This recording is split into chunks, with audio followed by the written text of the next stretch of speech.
Oknum polisi tembak siswa SMK di Semarang menjalani sidang etik dan tadi hasilnya adalah ia dipecat dan ditetapkan sebagai tersangka. Namun kasusnya sudah bergulir kurang lebih 2 minggu. Lalu apa yang membuat kasus ini berjalan lambat? Untuk membahasnya sudah bergabung bersama kami pengamat kepolisian dari ISS, Bambang Rukminto. Selamat malam Pak Bambang. Malam, Yazir.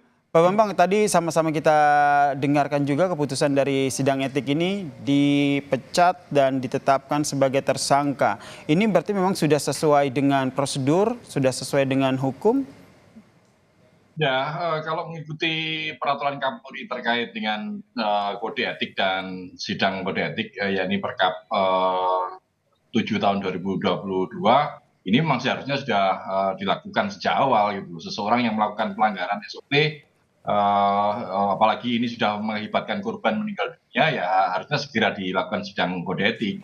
Pemberian sanksi berat bagi mereka yang melakukan pidana itu wajib dilakukan gitu. Makanya PTDH untuk pelaku ini sudah sewajarnya. Tetapi itu saja tentu tidak cukup karena rentetan peristiwa kan bukan hanya sekedar personil kepolisian melakukan penembakan yang mengakibatkan korban jiwa, tetapi juga ada upaya untuk mengaburkan peristiwa. Karena di awal kita menyaksikan bagaimana pernyataan dari Kapolrestabes yang ternyata juga berbeda dengan pernyataan Kabid Propam Polda Jawa Tengah. Upaya untuk mengaburkan peristiwa, itu artinya Anda menilai bahwa kasus ini, sidang kode etik ini tidak hanya terlepas, tidak hanya sampai di Aibda RZ saja, namun ada pihak lain yang juga harus diperiksa, begitu?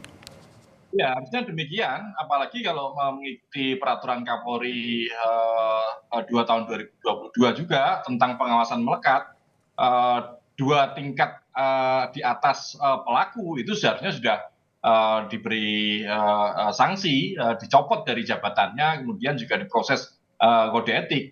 Tapi faktanya kan sampai sekian lama hal itu tidak dilakukan. Gitu. Itu kan yang sangat disesalkan dari kepolisian kita seperti itu.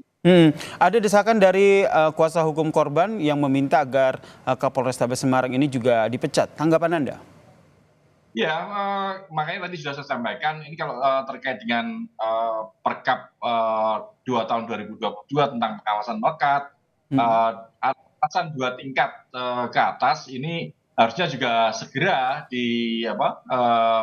diperiksa, kemudian kalau ditemukan bukti-bukti yang cukup menyangkut upaya mengaburkan masalah, mengaburkan peristiwa, ada upaya obstruction of justice, ini segera dicopot seperti itu. Dan sidang kode etik ini harus segera digelar bagi mereka yang terlibat seperti itu. Karena kalau tidak, lagi-lagi ini akan menjatuhkan citra kepolisian dan menjatuhkan kepercayaan masyarakat kepada kepolisian seperti itu.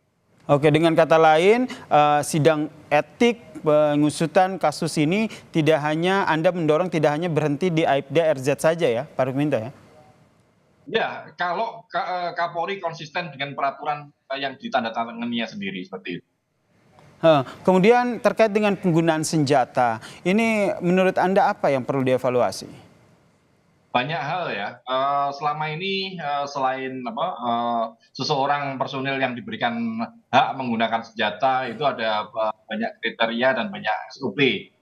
Misalnya terkait dengan siapa yang diberikan izin ini harus memiliki sehat jasmani, sehat mental, dan kemudian juga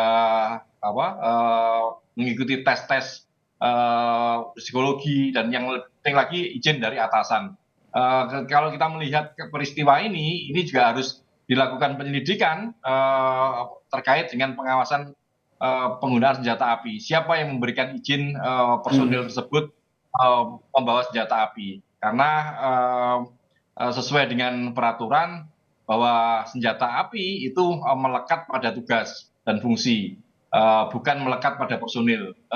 Makanya dalam hal ini dalam rangka apa personil tersebut membawa senjata api kemana-mana seperti itu. Makanya ini harus ada pemeriksaan terkait penggunaan senjata api itu dan juga memeriksa izin senjata api itu pada personil tersebut.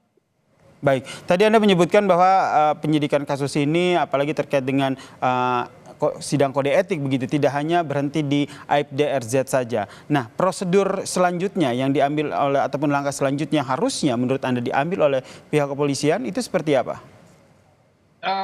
Satu yang harus segera dilakukan yaitu segera menonaktifkan mereka yang terlibat dalam hal ini karena sudah menjadi konsumsi masyarakat terkait pernyataan, terus ada upaya mengaburkan. Ini ya Kapolres segera dinonaktifkan lebih dulu sambil sidang kode etik harus digelar sesegera mungkin oleh Propam maupun Irwasum. Seperti itu. Baik, pengamat kepolisian ISES Bambang Rukminto, terima kasih atas persepsinya dan tanggapannya terkait dengan kasus ini di Kompas Malam.